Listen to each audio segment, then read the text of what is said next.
Hi friends, finally ಇವತ್ತು 2 May 2 May 2025 Karnataka S-S-L-C results publish ಆಗಿದೆ. ಹೆಂಗ್ ನೋಡೋದು? ಏನು ಪಾಸಿಂಗ್ ಕ್ರೈಟೀರಿಯಾ ಅಂತ ಚೆಕ್ ಮಾಡೋಣ. ಫಸ್ಟ್ ಗೂಗಲಿಗೆ ಹೋಗ್ಬಿಟ್ಟು ನೀವು KAR ರಿಸಲ್ಟ್ಸ್ ಅಂತ ಸರ್ಚ್ ಮಾಡಬೇಕು. KARResults.nic.in ಅನ್ನೋದೇ ವೆಬ್ಸೈಟ್ ಲಿಂಕ್. ಇದು ಒರಿಜಿನಲ್ ಲಿಂಕು. ಬೇರೆ ಯಾವ ವೆಬ್ಸೈಟಿಗೂ ಹೋಗ್ಬೇಡಿ. ಅದು ಸ್ಕ್ಯಾಮ್ ಇರುತ್ತೆ, ಡಮ್ಮಿ ಇರುತ್ತೆ.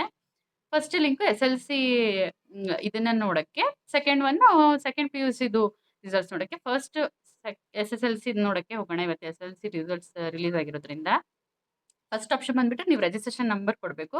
ನಿಮ್ಮ ನಂಬರ್ ಜನವರಿ 2025 ಇಂದ ಸ್ಟಾರ್ಟ್ ಆಗುತ್ತೆ. ಅಂದರೆ 2025ನೇ ಇಸ್ವಿ ಅಲ್ವಾ, ಅದಕ್ಕೆ. ಅದಾದಮೇಲೆ ನೀವು ಡೇ ಕೊಡಬೇಕು. ಡೇಟ್ ಆಫ್ ಬರ್ತಿಂದು ಡೇ ಮತ್ತೆ ಮಂತ್ ಮತ್ತೆ ಇಯರ್ ಕೊಡಬೇಕು. ನಿಮ್ಮ ಡೇಟ್ ಆಫ್ ಬರ್ತಿನ ಡೇ, ಮಂತ್, ಇಯರ್ ಏನು ಕೊಡ್ತೀರಾ, ಕೊಟ್ಮೇಲೆ ಸಬ್ಮಿಟ್ ಮಾಡಿದ್ರೆ ನಿಮ್ಮ ರಿಸಲ್ಟ್ಸ್ ಬರುತ್ತೆ. ಈಗ ಬಂದಿರೋ ರಿಸಲ್ಟ್ಸನ್ನ ಹೆಂಗಪ್ಪ ಚೆಕ್ ಮಾಡೋದು ಅಂತ ನೋಡೋಣ. ನಿಮ್ದು ಫಸ್ಟ್ ಲ್ಯಾಂಗ್ವೇಜ್ ಕನ್ನಡನೋ, ಇಂಗ್ಲೀಷೋ, ಹಿಂದಿನೋ ತಗೊಂಡಿರ್ತೀರಾ. ಅದಕ್ಕೆ 125 ಮಾರ್ಕ್ಸ್ ಇರುತ್ತೆ. Theory 100, internal assessment 25. ಅಂದರೆ ಎಕ್ಸ್ಟರ್ನಲ್ 100, ಇಂಟರ್ನಲ್ 25. ಉಳಿದಿದ್ದಕ್ಕೆಲ್ಲ ಎಕ್ಸ್ಟರ್ನಲ್ 80, ಇಂಟರ್ನಲ್ 20 ಇರುತ್ತೆ. ಪಾಸಿಂಗ್ ಹೆಂಗಪ್ಪ ನೋಡೋದು ಅಂತ ಅಂದರೆ ನಮ್ಮ ಗ್ರೇಡ್ಸ್ಗಳು ನೋಡೋಣ. ಈ ಪ್ರಕಾರವಾಗಿ ಗ್ರೇಡ್ಸ್ ಕೊಟ್ಟಿರ್ತಾರೆ.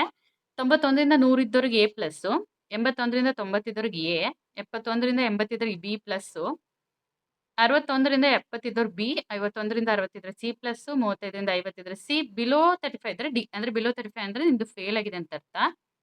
ಸೊ ಅದ್ರ ಪ್ರಕಾರ ಚೆಕ್ ಮಾಡಿ ರಿಸಲ್ಟು. ರಿಸಲ್ಟ್ಸ್ ಫೇಲ್ ಆಗಿದ್ದಿದ್ರೆ ನಿಮಗೆ ವೆಬ್ಸೈಟಲ್ಲಿ ರೆಡ್ ಕಲರಲ್ಲಿ ಶೋ ಆಗುತ್ತೆ. ರಿಸಲ್ಟ್ಸ್ ಪಾಸ್ ಆಗಿದ್ದಿದ್ರೆ ನಿಮ್ಗೆ ವೆಬ್ಸೈಟಲ್ಲಿ ಗ್ರೀನ್ ಕಲರಲ್ಲಿ ಶೋ ಆಗುತ್ತೆ. ರೆಡ್ ಕಲರಲ್ಲಿ ಶೋ ಆಗಿಬಿಟ್ರೆ ನಿಮ್ಗೆ ಗೊತ್ತಾಗುತ್ತೆ ಒಂದು ಅಥವಾ ಹೆಚ್ಚಿಗೆ ರಿಸಲ್ಟ್ಸ್ ಫೇಲ್ ಆಗಿದೆ ಅಂತಂದು. ಹೆಂಗೆ ಕಂಡುಹಿಡಿತೀರಾ ನೋಡಿ, ನೀವು ಕ್ಯಾಲ್ಕುಲೇಟರ್ ಓಪನ್ ಮಾಡಿಬಿಟ್ಟು ಈಸಿಯಾಗಿ ಚೆಕ್ ಮಾಡಿ. 80 ಅಲ್ವಾ, ಬೇರೆ ಎಲ್ಲ ಸಬ್ಜೆಕ್ಟ್ ಫಸ್ಟ್ ಲ್ಯಾಂಗ್ವೇಜ್ ಮಾತ್ರ 100ಕ್ಕೆ 35 ಬಿಟ್ಟಿರಬೇಕು ಎಕ್ಸ್ಟರ್ನಲ್ಲು. ಇಂಟರ್ನಲ್ಲು 25ಕ್ಕೆ ಇರುತ್ತೆ. 25ಕ್ಕೆ 9 ಮಾರ್ಕ್ಸ್ ಬಂದರೆ ಸಾಕು. ಅದು 8.75ಗಿಂತ ಜಾಸ್ತಿ ಇದ್ರೆ ಸಾಕು. ಉಳಿದಿದ್ದೆಲ್ಲದಕ್ಕೂ 80ರದ್ದು 35% ಅಂದರೆ 28 ಮಿನಿಮಮ್ ಎಕ್ಸ್ಟರ್ನಲ್ ಬರಲೇಬೇಕು. ಪ್ಲಸ್ ಇಂಟರ್ನಲಲ್ಲಿ 20ಕ್ಕೆ ನಿಮಗೆ 7 ಮಾರ್ಕ್ಸ್ ಬಂದಿದ್ರೆ ಸಾಕು, ನೀವು ಪಾಸ್ ಆಗ್ತೀರಾ ಅಂತ. ಸೊ ಇದ್ರ ಪ್ರಕಾರ ನೀವು ನಿಮ್ದು ಪಾಸು ಫೇಲು ಎಲ್ಲ ನೋಡ್ಕೋಬಹುದು. ಇದು ಪರ್ಸೆಂಟೇಜ್ ಮಾರ್ಕ್ಸ್. 100ಕ್ಕಿದ್ರೆ ಹಾಗೆ ತಗೊಳ್ಳಿ, 125ಕ್ಕಿದ್ರೆ ಕನ್ವರ್ಟ್ ಮಾಡ್ಕೋಬೇಕು.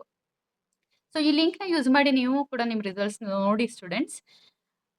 ನಿಮ್ದೆಲ್ಲ ರಿಸಲ್ಟ್ಸ್ ಹೆಂಗಾಗಿದೆ ಅಂತ ನೀವು ಕಮೆಂಟ್ಸಲ್ಲಿ ತಿಳಿಸ್ಕೊಡಿ. ಆಲ್ ದ ಬೆಸ್ಟ್ ಎಲ್ಲರಿಗೂ. ಚೆಕ್ ಮಾಡಿ ಕಮೆಂಟ್ ಮಾಡಿ. Thank you.